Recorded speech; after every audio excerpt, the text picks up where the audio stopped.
nationalism, national identity. These are constructed. They are not organic. They are not authentic. They are, in a sense, not real. But just because something isn't real doesn't mean that something isn't important, or dare I even say deadly. In fact, if one looks at the last 150 years of global history, one could argue nationalism is history's most deadliest psychosomatic disorder. Why am I saying all this? Well, cast your minds back to the summer of 1990. Red Star Belgrade are European champions, and a Yugoslavian team takes it all the way to the quarterfinals of the World Cup in Italy, going down on penalties to Maradonna's Argentina, and defeating Spain 2-1 in the round of 16, and finishing second in a very competitive group that included the eventual champions, West Germany, and a loaded Colombian team, the Colombian Golden Generation. That team featured veterans playing in Europe, the likes of Safet Sufic, Faruk Habzedovic, Zlatko Vajovic. They also included a lot of homegrown young talent who were just beginning to enter their prime, the likes of Davor Suker, Robert Korzeniowski, Dragan Stojkovic, Darko Panchev, Sencha Milosevic. Going in to the following season, Yugoslavian football and indeed the Yugoslavian national team seemed like they were about to enter a truly golden era. And a lot of commentators at the time were saying that they were the sort of dark horse favorites for Euro 1992, because if anything, these younger players would have gotten more experience. And, it looked like the sky was the limit. Unfortunately, as we all know, that did not happen. The violent civil wars that broke up Yugoslavia prevented this team from participating at the 92 Euros. Denmark, which ultimately took their spot, wound up winning it. And what could have been a decade of dominance in the 1990s ultimately went down the tubes. I'm Professor Matt. This is the Too Many Guys Soccer Show. And today is the first of a series of shorts where I'm going to look at the sport we love and look at its intersection between, sport, but also society and larger historical, cultural, economic, social events, and hopefully placing the game that we love into some sort of larger context. The reason I'm recording this particular video on this particular topic has to do with the death of one Ivica Osim on May the 1st of this year. Osim was the manager of that last united Yugoslavian team and a guy of note, a genuine club legend at his boyhood club, Zeltsner in Sarajevo, and, a guy who also played in France during the 1970s and 1980s. And in addition to managing Yugoslavia, managed in Spain, France, and in Japan. Yugoslavian football, in many ways, is a sort of great outlier. Because when we think about the football of Eastern and Central Europe during the socialist period, which there'll be more videos on in this series, Yugoslavia was always the exception.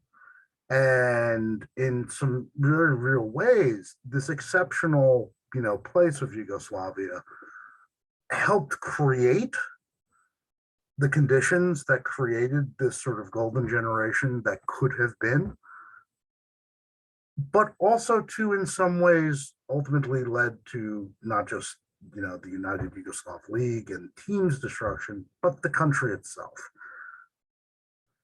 First off, football has been played in the Yugoslavian lands at least since the 1890s, especially in the parts of the country that were part of the Austro-Hungarian Empire. So what is this? Slovenia, Croatia, parts of northern Bosnia. Yugoslavia as a nation state emerges out of World War I. They have a national team. They have a national league. And the Yugoslavian national team was one of the handful of European clubs that made the trip to Uruguay for the 1930 World Cup. But the history of Yugoslavian football as we know it, and really the sort of important part of this story, really does not begin until the end of the Second World War, or really the Second World War itself, with the creation of the Federal Socialist Republic of Yugoslavia and the Yugoslavian First League. So what's called in history the Second Yugoslavia.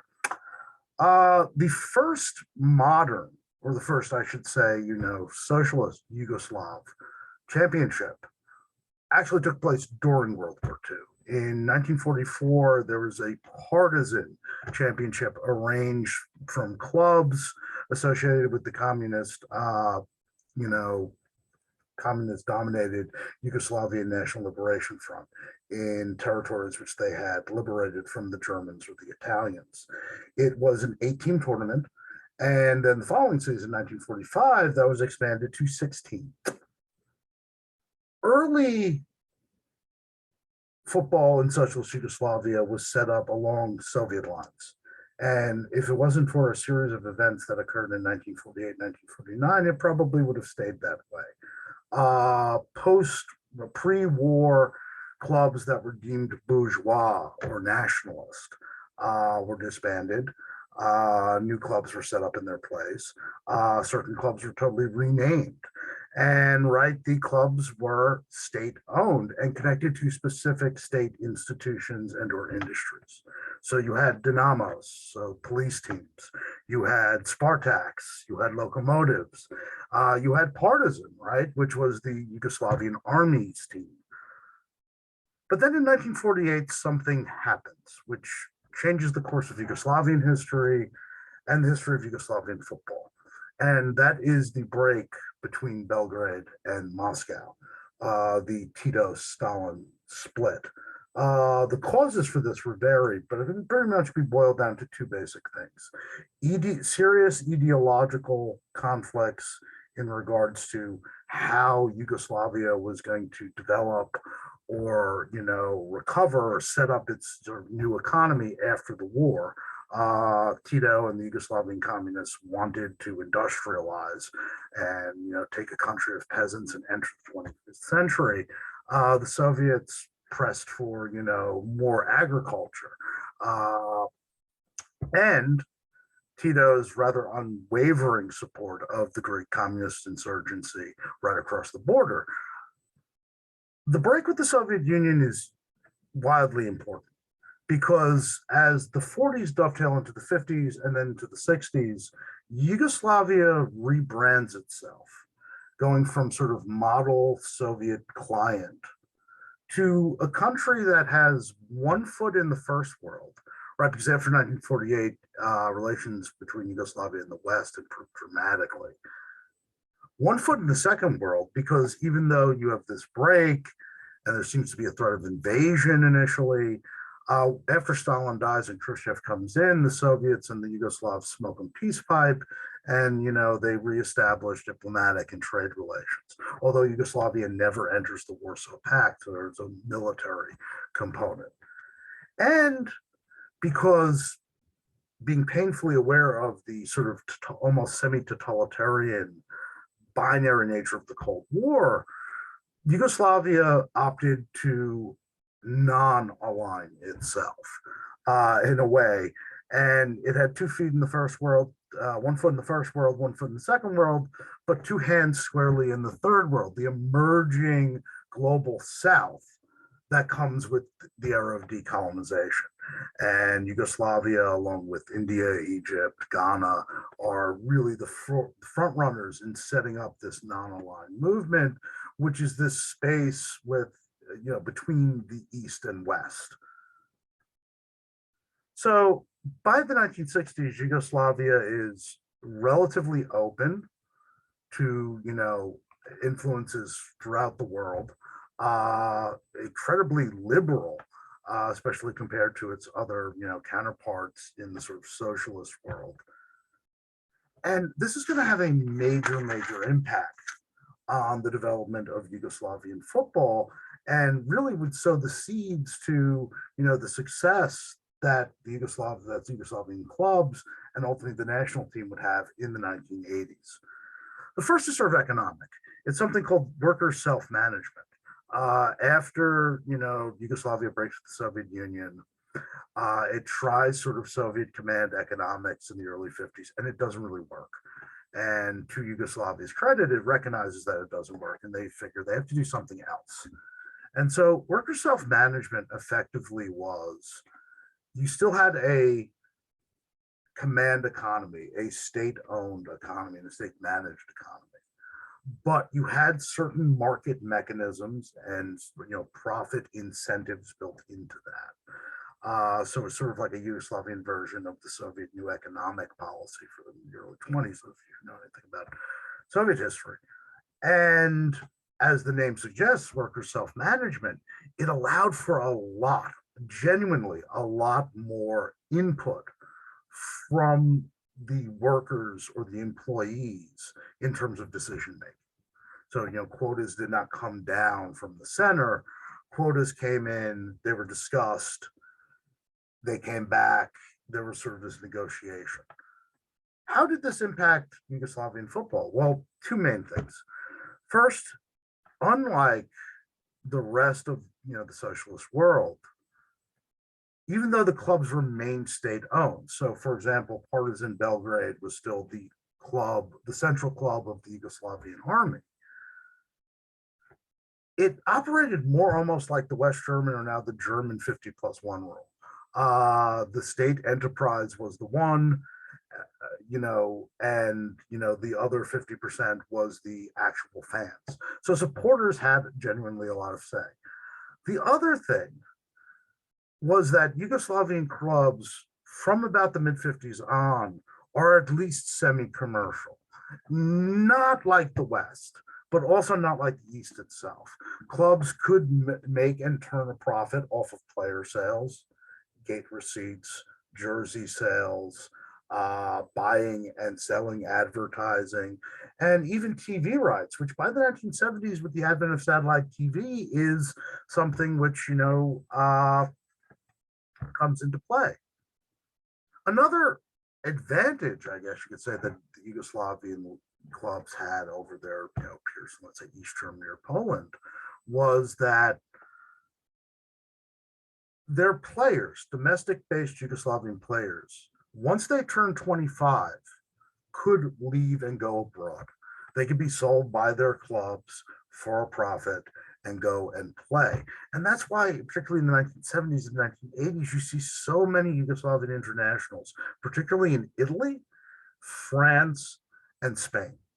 And this is going to prove invaluable, right? Because Yugoslavian football was never in, a freezer. It was always, reacting to broader changes within football and within the game going on the rest of the world.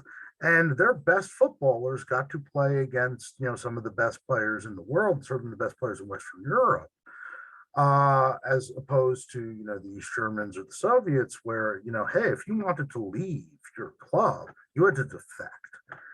And so this was not an issue in Yugoslavia. Yugoslavia's non-aligned foreign policy and its outreach to the global South also paid dividends. Now, in terms of football, a lot of this was for, cultural diplomacy, right? Yugoslavia wanted to be seen as this great patron of national liberation. And so what the Yugoslavians did was, in addition to sending, arms and diplomatic support and humanitarian aid, etc., to these newly independent countries, or in some cases, liberation movements, so like guerrilla organizations, they also spent sporting aid. And this included, managers, construction crews to build stadiums, all kinds of specialists, jersey kits, balls, shoes, etc. And the culmination of this, or really the big moment, is in 1960, when, during the midst of the Algerian War of Independence, the FLN, the Front de Libération Nationale, the good guys from the Battle of Algiers, The first Algerian national team, but really the team of a guerrilla organization, plays partisan at the partisan stadium in Belgrade to a packed house, which of course sends a message to France: hey, if we're playing these guys, we're on their team. You best leave Algeria. This was also done again in the 1960s and 1970s with the various liberation movements from Portugal's African colonies and the PLO. The PLO played Yugoslavia. I believe that's technically Palestine's first international with a European team, was with Yugoslavia. But it wasn't just Yugoslavian aid going to the Global South. It was players from the Global South going into the Yugoslavian League. And you had a trickle of, African, Latin American, Asian players in, other Eastern Bloc countries or Socialist Bloc countries, but it was few and far between. Most of them came over as students and only played a year or two in the league's format and then went home. In the case of Yugoslavia, by the late 70s, early 80s, you had, a fairly substantial foreign contingent, particularly young talent from sub-Saharan Africa, the Arab world, and Latin America playing in the Yugoslavian League. And so Yugoslavia, unlike the other socialist bloc countries, by the 1970s and 1980s, their football is truly global. And part of that, and a lot of that has to do with Yugoslavia's remarkably, sort of unique place or niche within the socialist countries of Europe. And by the 1980s, the fruits of this are really showing up. Because already by the 1970s, Yugoslavian club teams were making inroads in European club competitions. By the early 80s, they were sort of regulars in the knockout stages. And of course, this all culminates in 1990 when Red Star Belgrade wins the European Cup, the precursor to the Champions League. The national team also, by 1990, is vastly improved. And a lot of that is because you have this veteran core who's playing largely in France, although I think two of them are also playing in Italy. And these younger players from the domestic league that are coming up and who are not just getting European experience, so playing, Western European teams in the Champions League or the Cup Winners' Cup or something like that, but they're also playing against players from all over the world.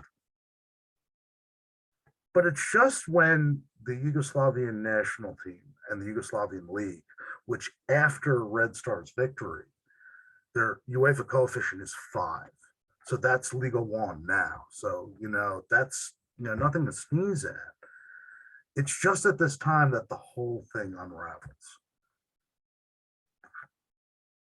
Why does it unravel? Well, there's economics. The 1980s witnessed a global economic crisis, which affected not just the first world, but the second and the third worlds. And so Yugoslavia in the 60s and the 70s pretty much was trading with everybody and enjoying the benefits of real Cold War sort of neutrality. By the 1980s, there are problems. Their trading partners in the third world are in really bad shape. There are other trading partners in the second world, Soviet Union, Poland, etc., are also in really bad shape. And their trading partners in the West are now all of a sudden calling in debts. Because as early as the late 40s, with the Soviet Yugoslav break, Western banks and Western financial institutions were very interested in investing in Yugoslavia. And Yugoslavia took out a series of rather large loans with American, British, French, West German banks. In the 1980s, during the global economic crisis, these Western financial institutions are like, hey, we're cutting off your credit line and we would like your student loans, quote unquote, repaid. And by the late 80s, the Yugoslavian economy pretty much doesn't exist. And, it has to go to the IMF, and they recommend the implementation of shock therapy treatment, which is, of course, going to mean the total, complete privatization of the Yugoslavian economy. So economically, things are bad in the 1980s. Politically, look, in 1980, Tito dies. And for a lot of historians, that's a big deal. I would I'd like to expand or, kind of contextualize or nuance that a little bit more. It's not so much the death of Tito, it's the death of the entire partisan generation. Because it was that generation, that first generation, that World War II generation, that had a vested interest in maintaining the Yugoslavian project. And the people that they are replaced by really aren't up to the task. And they aren't up to the task for a number of levels. First of all, in the late 60s, like most of the planet, Yugoslavia went through, a period of, domestic sort of turmoil, student unrest, intellectuals clamoring for more freedoms. And even though Yugoslavia was far and away the most liberal of the socialist nations in Eastern Europe, there was still censorship, there was still secret police, although they weren't that effective. In fact, actually, I was going to say this, occasionally the secret police would actually come to Tito, right, because they'd be in the, stadiums, on Saturdays and Sundays, and they'd be like, oh, we see these manifestations of hooliganism, and Tito would be like, okay, well, are there Chetniks in the stands? Are there Ustaše in the terraces? Croatian fascists or Serbian nationalists? And the secret police would be like, well, no. And we have guys with long hair, and Tito's just like, and the long hair and scarves, singing. And Tito would be like, well, let the kids have fun. Sensible guy, that Tito. But the death of Tito and the death of that partisan generation creates this vacuum. And because of what happens in the 1960s, a lot of very promising young leaders, because they express some sort of dissent, are effectively marginalized or thrown out of the party. And so this next generation, rather than being the best and brightest, are really just technocrats, opportunists, and, mediocre dudes. And they, in this time of immense, economic crisis, and really a crisis of legitimacy for the socialist system, they have no answers. There's no creativity. In fact, what happens is that they start to embrace something different, because they see that the Yugoslavian project, the socialist project, is in crisis. They want to stay in power, though. So what do they rebrand themselves as? Well, they rebrand themselves as nationalists.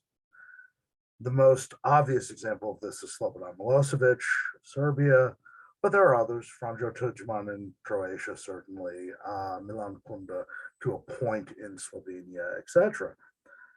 And, nationalism had existed within the context of Yugoslavia and within the context of Yugoslavian football from the jump. Much like the Soviet Union, Yugoslavia was a multi-ethnic state. And, regional teams took on national sort of characteristics, right? All the big Croatian teams, Hajduk Split, Dinamo Zagreb, had big rivalries with the Serbian clubs. Vice versa, the Serbian clubs had rivalries with the Croatian clubs and the Bosnian clubs, and even within one another, right? Because Red Star Belgrade, which was despite its name, was a pre-socialist club. It actually takes its name from the Parisian club Red Star Paris. It's nothing to do with communism at all. They were always the more quote unquote Serbian club. And part of their rivalry with Partizan isn't just geography, it's that Partizan, because it was set up, the name Partizan, after World War II. It was the central team of the Yugoslavian army, which meant it was a multi ethnic Yugoslavian entity. Part of that rivalry was fueled because, Red Star, that views itself as, the Serbian team, resented Partizan as this sort of Yugoslavian communist team. And vice versa. Partizan looked at Red Star as, these guys are just a bunch of Chetniks. And there were displays throughout, the history of socialist Yugoslavia, sort of nationalist tropes and nationalist themes in football, but never got out of hand.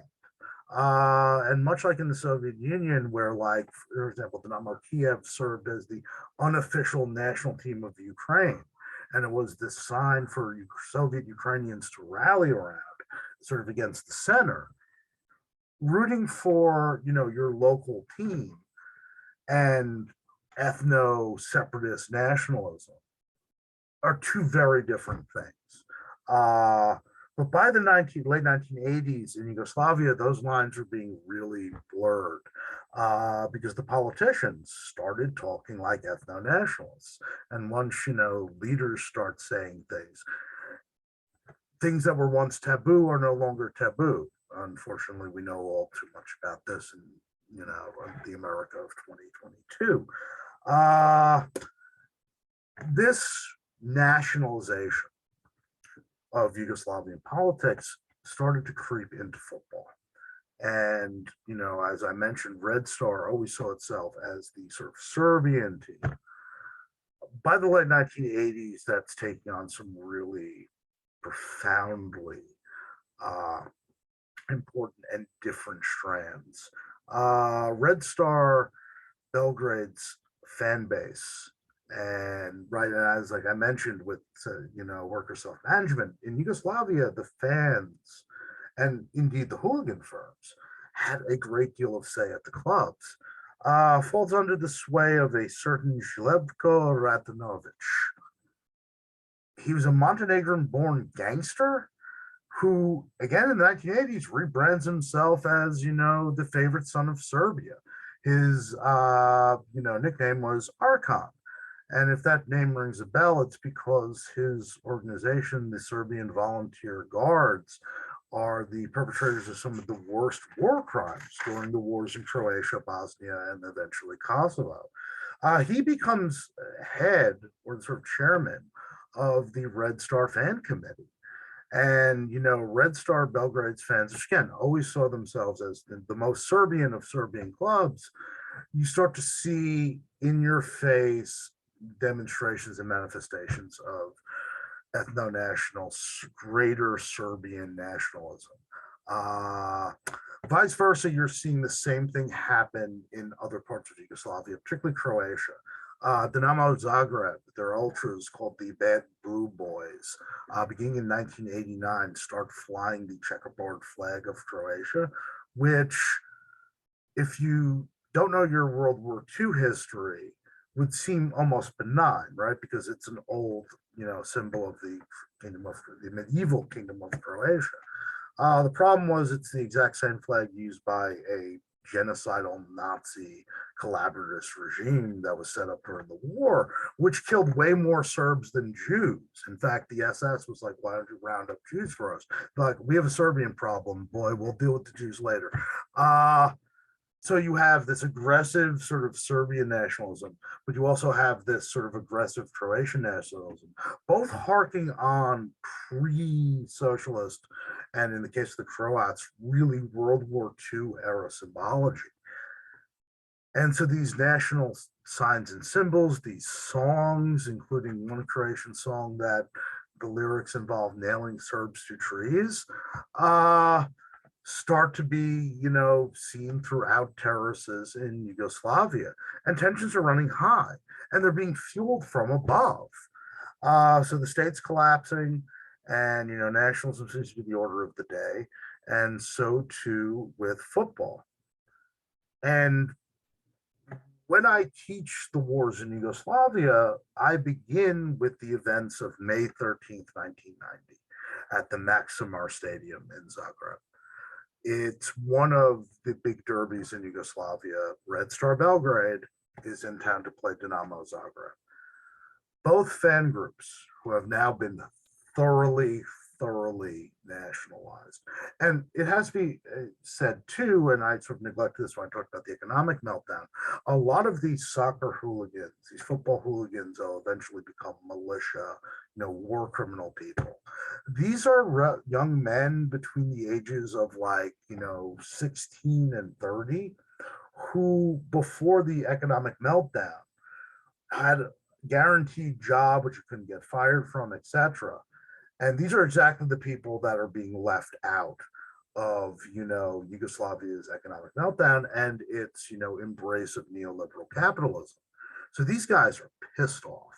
They're pissed off they're, alienated, they're disenchanted, and, nationalism comes, and, nationalism, football, violence, which again is not just a Yugoslavian thing. You see very similar things in, East German football at the time, and indeed in English football, right? This is the era of hooliganism. It's also the era of the Thatcherite meltdown. Uh, both sets of fans show up to the stadium, and they're for a fight. They've brought clubs, they've brought blades, they've brought rocks, and in the middle of the match, the rocks they started flying, and the match has to be postponed for about 20 minutes, and the riot police come in, and Zevenor Boban, who of course is going to be on that Croatian team in 1998. More about them in a second. Famously kicks a cop. This is strange optics because he's a Croatian player, but he's kicking a cop not because of any inherent sort of Croatian nationalism. He even goes on the record and says this. It's because the cop picked out a fan and started wailing him on a billy club. But this is picked up by, Croatian nationalists, and it's like Boban, the hero of the nation. Boban, kicking this, it was probably a Croatian cop, but this this Serbian cop. And so that moment becomes legendary. There are similar incidents throughout the course of the 1990-1991 season. And indeed, by the end of the 91 season, the Slovenian and the Croatian clubs will leave the league, and Yugoslavia is engulfed in war. The football that emerges out of this conflict is really strange. You have this rebranding of clubs, right? Because on both sides, be it the Serbs, the Croats, well, any side really, Yugoslavia and the socialist project is, thrown out. It's seen as, the enemy. For Serbs, it was the thing that kept down Greater Serbia and oppressed Serbs, Croatians, a similar sort of narrative. So, lots of clubs with distinctly socialist names are rebranded. Even Dinamo Zagreb in the 1990s is renamed Croatia Zagreb, which is a ridiculous name, but it's Croatia Zagreb, etc. And it's chaos. It is absolute chaos. And it happens just at the time that the national team and the United League, the Yugoslavian First League, has reached its absolute heights. And, I'm not a big fan of, counterfactual history. I actually think it's the preserve of, the far right, if anything else. How many people, what if Hitler won World War II? It's like, why do you want to ask that fucking question? That's creepy. Anyway, but there is a what if, right? Because Yugoslavia is not at Euro 1992, and a Danish team, which, hey, it was talented, but not as talented as that United Yugoslavian side, winds up winning the tournament. 1994, 1996, there is no Yugoslavia there. Croatia does show up to the Euros in 96 to have a good count of themselves. But in World Cup 1998 in France, both Yugoslavia, which is really at this point Serbia, Montenegro, and Kosovo, and Croatia qualify. And that might give you a pretty decent template of what this team could have been. The Yugoslavian team gets out of a group that included, Germany, and a plucky Iran team. The United States was there too. I might be giving them too much credit. And they get to the round of 16, and they come damn close to knocking out the Dutch that managed to get to the semifinals, and a Dutch team that is studded with talent. Croatia gets to the damn semifinal and looked like they were going to get to the final if it wasn't for some, French magic in the second half of that, semifinal. The core of both of those teams could be found in the 1990 Yugoslavian team. And it is sort of sad and sort of, compelling to think, what would have happened if, the country had not descended into, ethnically fueled genocidal chaos. what are the legacies of Yugoslavia in ex-Yugoslavian football? Like I said, during the wars, there was an explicit attempt by almost every of the successor states to purge the Yugoslavianness out of their football. And a lot of it ended stupidly. Right, Dinamo Zagreb is renamed Croatia Zagreb, but the fans who all grew up rooting for something called Dinamo were like, what the hell is this? And, they get the Dinamo name back, but with heavy Croatian national symbolism.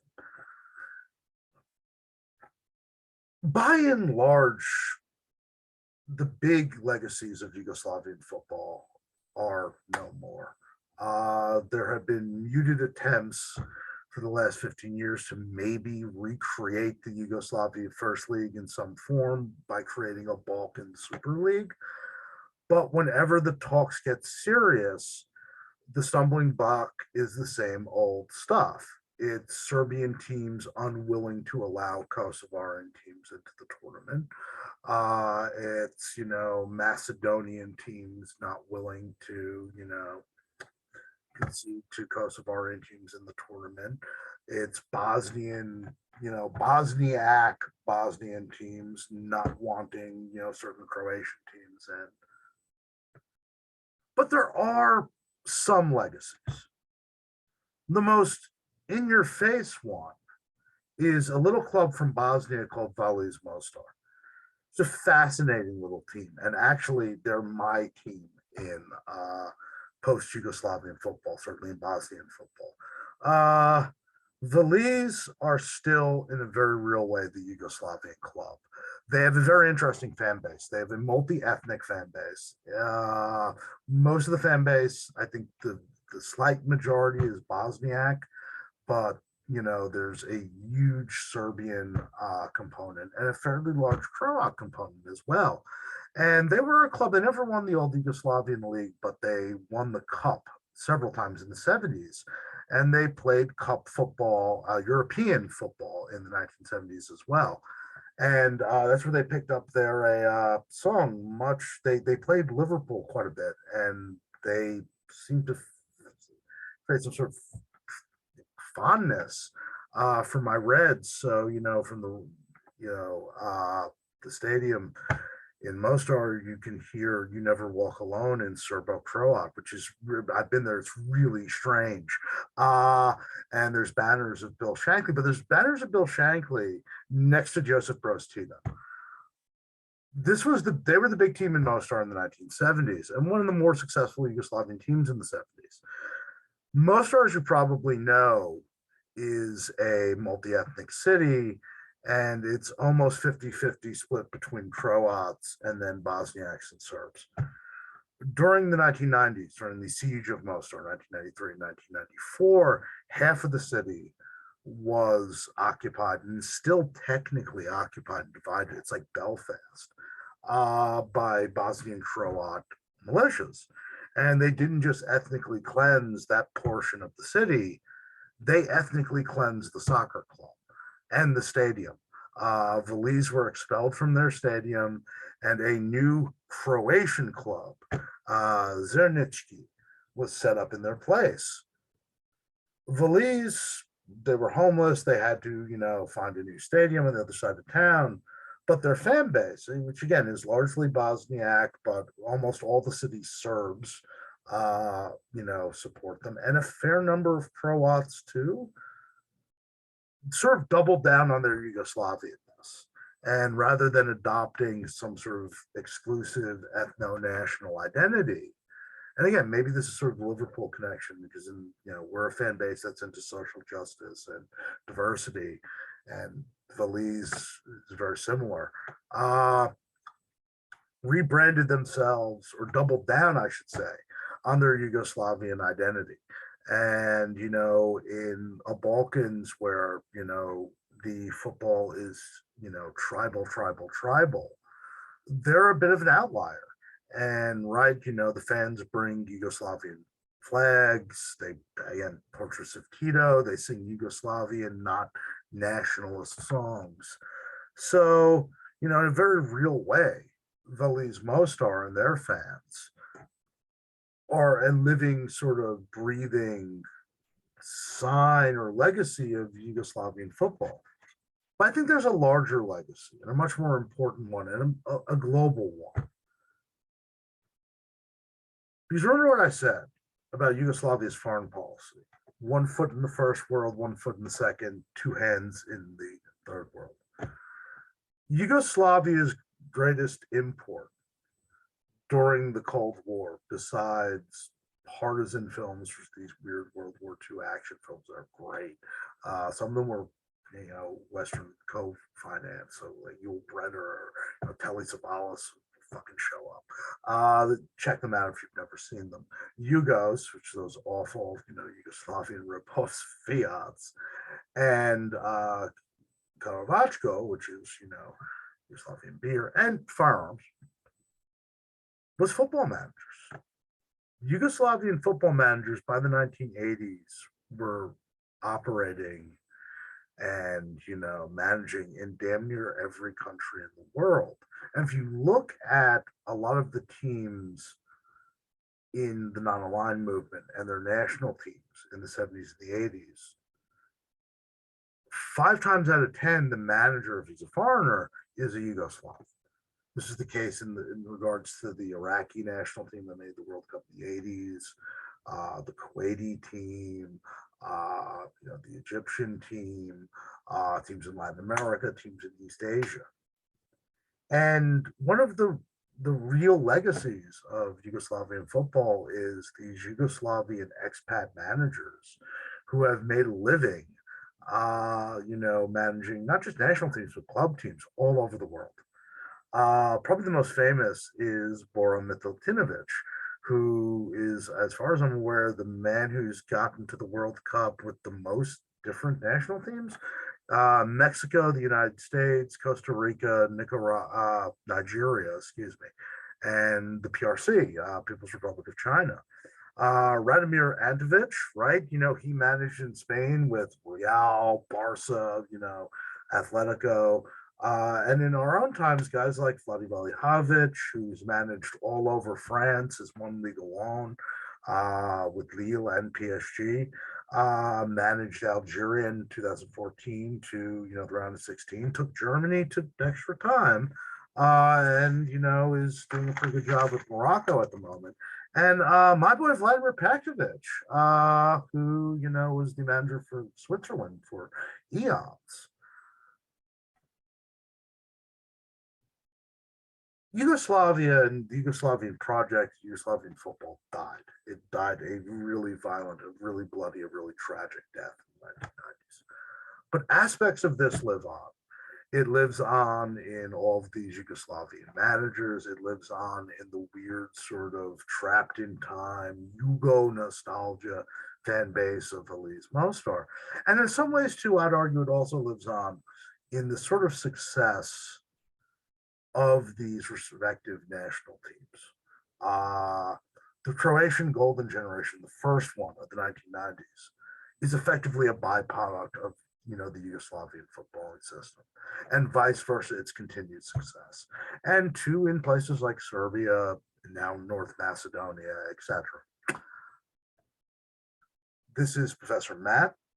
I hope you enjoyed this, the first of what's going to be several shorts. And I'll see you guys again. Do svidaniya. Take care of yourselves and have a lovely night. Bye-bye.